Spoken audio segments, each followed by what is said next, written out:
2025 சட்டமன்ற தேர்தல் ஒரே மாநிலத்துல தான் நடக்க இருக்கு. அது எங்கன்னா பீகார்ல மட்டும்தான். அந்த மாநிலத்துல அக்டோபர் அல்லது நவம்பர்ல சட்டமன்ற தேர்தல் நடக்கலாம். எப்படி இருக்கு தேர்தல் களம் என்பதை தற்போது விரிவாக பார்க்கலாம்.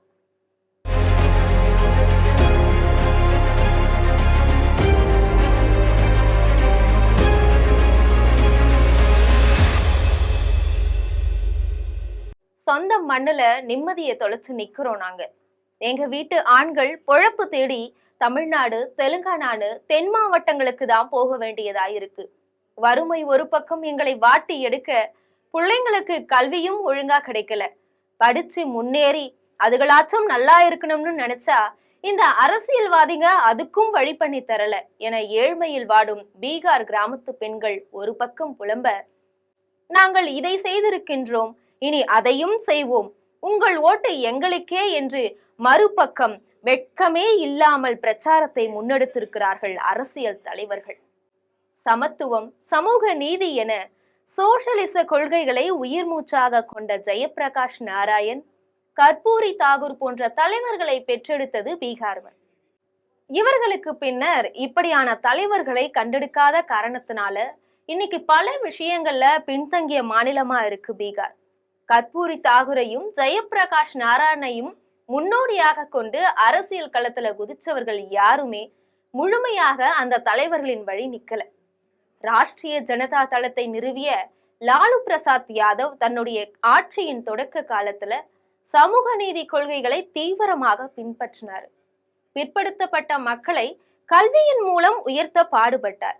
அதன் பிறகு அவரும் தடம் மாறி ஊழல் வழக்குகள், குடும்ப அரசியலுக்குள் சிக்கிக் கொண்டார். கடந்த 19 ஆண்டுகளாக முதல்வர் நாற்காலியை இறுக பற்றி கொண்டிருந்த நிதிஷ்குமாரும் மாநிலத்தை முன்னேற்ற தவறிட்டார்.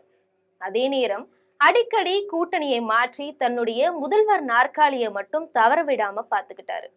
பல ஆண்டுகளாக பதவி வெறி பிடித்த அரசியல்வாதிகளுக்கு வாக்கு செலுத்தி செலுத்தி அழுத்து போயிட்டாங்க பீகார் மக்கள். இருந்தும் அந்த மக்களுடைய வறுமையை பயன்படுத்தி பணம் கொடுத்து வாக்கு பெறும் நோக்குடன் தேர்தல் களத்துல பிரச்சாரத்தை தொடங்கி இருக்கின்றன அரசியல் கட்சிகள். வேலை வாய்ப்பின்மை, விலைவாசி உயர்வு, மட்டமான மருத்துவ வசதிகள், மோசமான கல்வி கட்டமைப்புன்னு ஏராளமான பிரச்சனைகள் பீகாரை உலுக்கிட்டு இருக்கு. அடிக்கடி ஆத்துல அடிச்சுட்டு போற பாலங்கள் பீகார் அரசியல்வாதிகளுடைய ஊழலை வெளிச்சம் போட்டு காட்டுது. போதாக்குறைக்கு சட்டம் ஒழுங்கும் சந்தி சிரிக்குது. இதனால ஆட்சியில் இருக்கிற என்டிஏ கூட்டணி அரசு மீது எக்கச்சக்க அதிருப்திகள் நிலவுது. சமீப காலங்களா பொதுவெளிகள்ல முதல்வர் நிதிஷ்குமாரோடைய நடவடிக்கைகளும் சர்ச்சை பேச்சுகளும் அந்த ஆட்சிக்கு அவப்பெயரை பெற்று தந்திருக்குது. இத்தனை அதிருப்திகளையும் தாண்டி கூட்டணி பலத்தை நம்பி தேர்தல் களத்துல இறங்கி இருக்குது என்டிஏ கூட்டணி.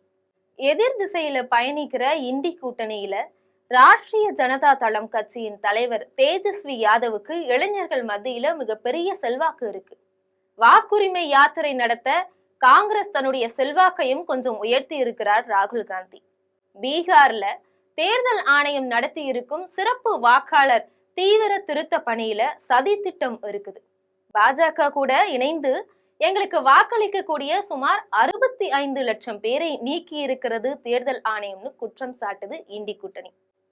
ஆளும் கூட்டணியோ தேர்தல் ஆணையம் நேர்மையாக அதன் கடமையை செஞ்சுட்டு வருது, தேர்தல் தோல்விக்கு காரணம் தேவைன்றதால இப்பவே இப்படி பொய் சொல்ல தொடங்கி இருக்கிறாங்க எதிர்கட்சிகள்னு சொல்றாங்க.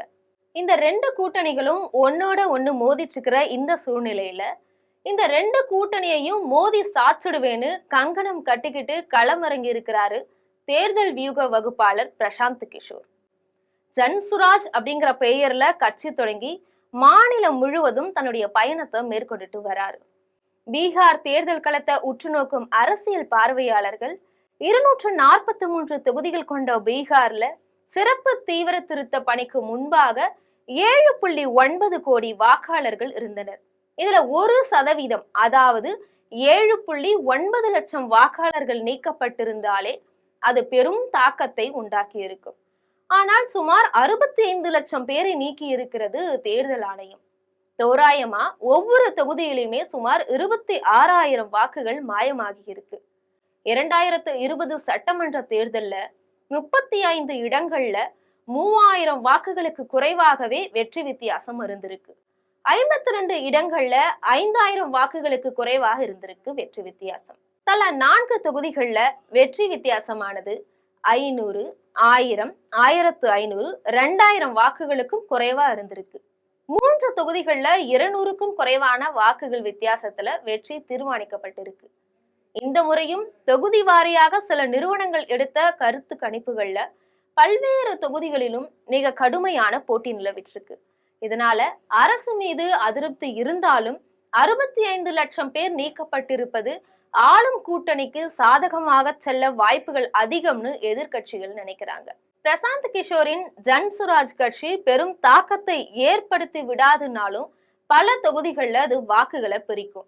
பிரசாந்த் கிஷோர் ஆதிக்க ஜாதியை சேர்ந்தவர் என்பதால ஆதிக்க சமூகங்களுடைய வாக்குகளை வெகுவா பெறுவாரு. கிஷோருடைய பேச்சுகள் சாமானிய மக்கள் கிட்ட இன்னும் போய் சேரல. அதனால பண வசதி படைத்தவர்களுடைய வாக்குகளே அவருக்கு அதிகமா கிடைக்கும். இந்த 2 பிரிவினருக்குமே பாஜகவுக்கு வாக்களிக்க கூடியவர்கள் அப்படிங்கறதால ஆளும் கூட்டணிக்கே கிஷோர் சிக்கலாக இருப்பார். அதே நேரத்துல காங்கிரஸ் கட்சி போட்டியிட இருக்கிற சில பல தொகுதிகள்ல அவர்களுடைய வாக்குகளையும் கிஷோர் கட்சி பதம் பார்த்துரும். அனைத்து தொகுதிகளிலுமே குறைந்தது 1000 முதல் 3000 வாக்குகள் வரை ஜன்சுராஜ் பெறும் அப்படிங்கிறதுல எந்த விதமான சந்தேகமும் கிடையாது.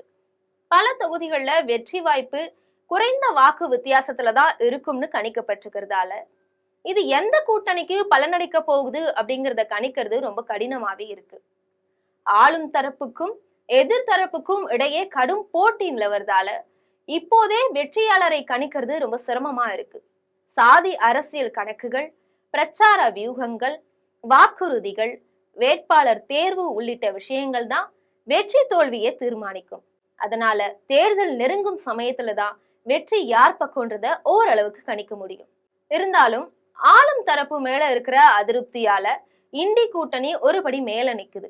ஆனா மத்தியில ஆட்சியில இருக்கிற பாஜகவின் அதிகார பலமும் பணபலமும் தேர்தல் நெருங்கும் சமயத்துல இண்டி கூட்டணிய பின்னுக்கு தள்ளிடும் அப்படிங்கிற வாய்ப்புகள் அதிகமாவே இருக்கு. பல கட்சிகளுக்கும் வியூகம் அமைத்து வெற்றி பாதையில் அழைத்து சென்ற பிரசாந்த் கிஷோர் தனது கட்சிக்கு அமைத்திருக்கும் வியூகங்களால் நிச்சயமா வெற்றி அடைய போறது கிடையாது. அதே நேரம் வாக்குகளை தாறுமாறா பிரிச்சு வெற்றி தோல்வியை தீர்மானிக்க போகிற சக்தியாக நிச்சயமா அவர் இருக்க போறாரு.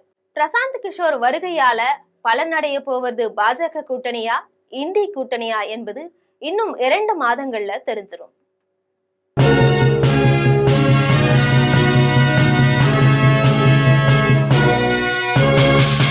உடனுக்குடன் அப்டேட் தெரிந்து கொள்ள ஜெம் டிவி தமிழ் ஆப்பை இன்ஸ்டால் செய்யவும்.